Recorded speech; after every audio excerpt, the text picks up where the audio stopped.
दरअसल ये जो जिनसी हरासानी है ना, सेक्सुअल हरासमेंट, ये इस मुल्क का एक बहुत बड़ा मसला है और ये हमेशा से दबा रहा है। कोई इसके बारे में बात नहीं करता। दुनिया बदल रही है, औरतें काम भी करने के लिए निकल रही हैं, उनको अपने हुकूक चाहिए और जब वो अपने हकूक़ की बात करती हैं तो उन्हें बहुत बुरी तरह से दबाने की, उन्हें रोकने की, उन्हें सप्रेस करने की कोशिश की जाती है। ये केस भी एक ऐसा ही केस है। एक लड़की ने निकल के बताया कि उसके साथ जिनसी हरासानी हुई है और पिछले 3 साल से उसको चुप कराने के लिए हर किस्म के हथकंडे को आजमाया गया है। अब औरतें चुप नहीं करेंगी। ये जिन बोतल से निकल आया है, इसको वापस अब बोतल में नहीं डाला जा सकता। औरतें बताएंगी उनके साथ क्या हो रहा है। टाइम लगेगा लेकिन ये होके रहेगा। मेरी अदालतों से भी दरख्वास्त है और मैं उम्मीद करती हूँ कि हमें इंसाफ मिलेगा। मेरी बेटी को, लीना को, बाकी लोगों को जिस तरह के हथकंडे आजमाए जा रहे हैं वो सबको नज़र आ रहे हैं। मैं इंसाफ का इंतज़ार भी कर रही हूँ, इंसाफ के लिए उम्मीद भी कर रही हूँ। क्या है बताइए। सेक्सुअल हरासमेंट जो है ना, वो इस मुआशरे की बहुत बड़ी बीमारी है, बहुत बड़ी। मैं हैरान होती हूँ कि शायद मर्दों को इस बारे में इतना अंदाज़ा भी नहीं है। तो हमारी ये गुफ्तगू इस बात को मुआशरे में शुरू करने के मुताबिक समझा जाए कि कम अज़ कम हम इस बारे में बात तो करें। एक लड़की ने एक हिम्मत की है और इस माशरे में अपने साथ होने वाली एक ज़्यादती के बारे में रिपोर्ट किया है। ज़ाहिर है सारे के सारे मर्दाना हजरात जो हैं वो उसके ख़िलाफ़ हो गए हैं। 3 साल से उसकी ज़िंदगी हराम कर दी गई है। हर किस्म की धमकी, हर किस्म की उसके कैरेक्टर असैसिनेशन, हर चीज़ की गई है, लेकिन वो पीछे नहीं हटी।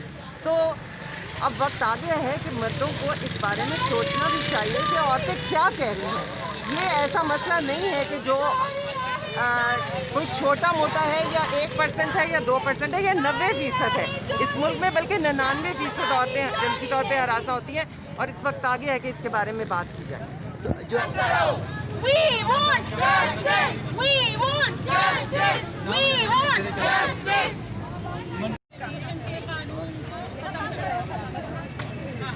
Misha wants justice! Asim wants justice! We want justice! We want justice! कि अभी बहुत टाइम लगेगा, लेकिन हमें लोगों को एजुकेट करना। इस वक्त अगर हमने बात शुरू ना की, ये मामला फिर बहुत आगे जाएगा।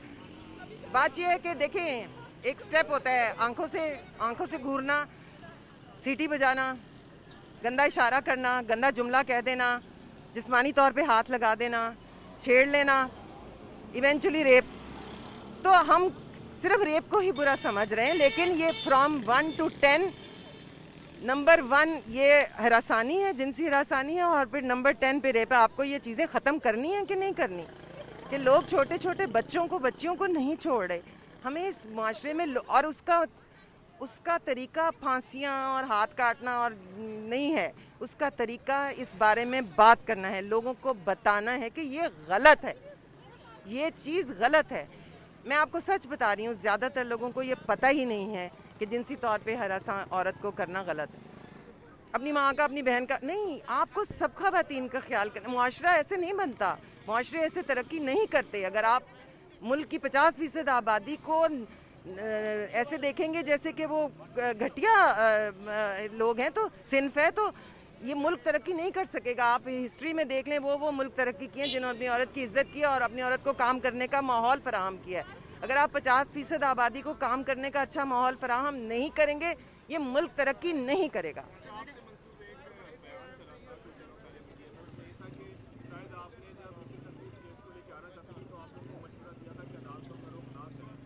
नहीं, वो लीना के पेरेंट्स की बात थी, मेरी नहीं थी। मैंने कभी मना नहीं किया और ये बात मेरे स्टेटमेंट में है, जो मैंने स्टेटमेंट कोर्ट में दी थी।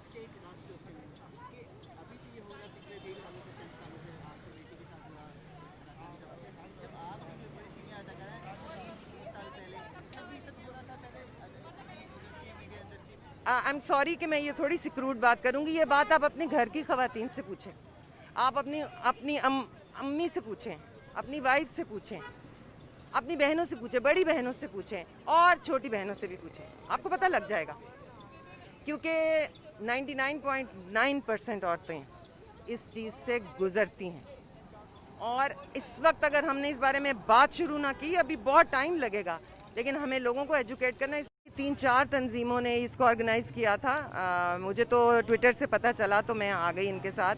औरत मार्च है, सियासी औरतें, तहरीक निस्वा, इनका 3 का तो मुझे मालूम, क्योंकि इन्होंने अचानक कल ये डिसाइड किया, और वो भी शाम को, कि इन्होंने इकट्ठे होना है और अपना एक स्टेटमेंट देना ही देना है, चाहे ज़्यादा है या कम हो। मैं खुद भी बिल्कुल अचानक पहुंची हूँ, मुझे बिल्कुल इल्म नहीं था, ना मेरी किसी से बात हुई थी, तो इसको ठीक से ऑर्गेनाइज़ नहीं कर सके, क्योंकि इन्होंने अचानक फ़ैसला किया है। परसों FIA वाले केस की हेयरिंग है लाहौर में, तो उससे पहले हम ये स्टेटमेंट देना चाहते हैं, क्योंकि तमाम लोगों के साथ जिनके साथ ये हरासानी का वाक़या हुआ है, या फिर जिन लोगों ने उन्हें सपोर्ट किया है, उन लोगों के खिलाफ क्रिमिनल केसेस कर दिए गए हैं FIA में। और उसके बाद ये झूठ फैलाया जा रहा है कि FIA ने उन्हें मुजरिम करार दे दिया है। FIA किसी को मुजरिम करार नहीं दे सकता। मेरी FIA में बात हुई, मुझे कहा गया कि हमने तो सिर्फ ये कहा है कि हाँ ये ट्वीट्स हुई हैं, बस ये कहा है।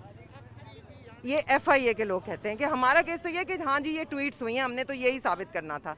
किसी को मुजरिम साबित ना वो कर सकते हैं, ना उनकी ये ज्यूरिसडिक्शन है। लेकिन एक झूठ की फैक्ट्री चली हुई है, और मैं आप लोगों से भी थोड़ा सा गिला है सबसे, कि थोड़ी रिपोर्टिंग करें ना, थोड़ी सी इन्वेस्टिगेशन करें। ये नहीं है कि जो जिसने कान में आपके आके बोल दिया, क्योंकि हमने तो आपको कुछ कभी अप्रोच नहीं किया, आप लोग गवाह हैं, ना कहीं कोई किसी किस्म की फेवर दी, ना किसी किस्म की फेवर ली। लेकिन हमारी ये डिमांड आप सबसे है, प्रेस से है, मेरे पूरी प्रेस से है।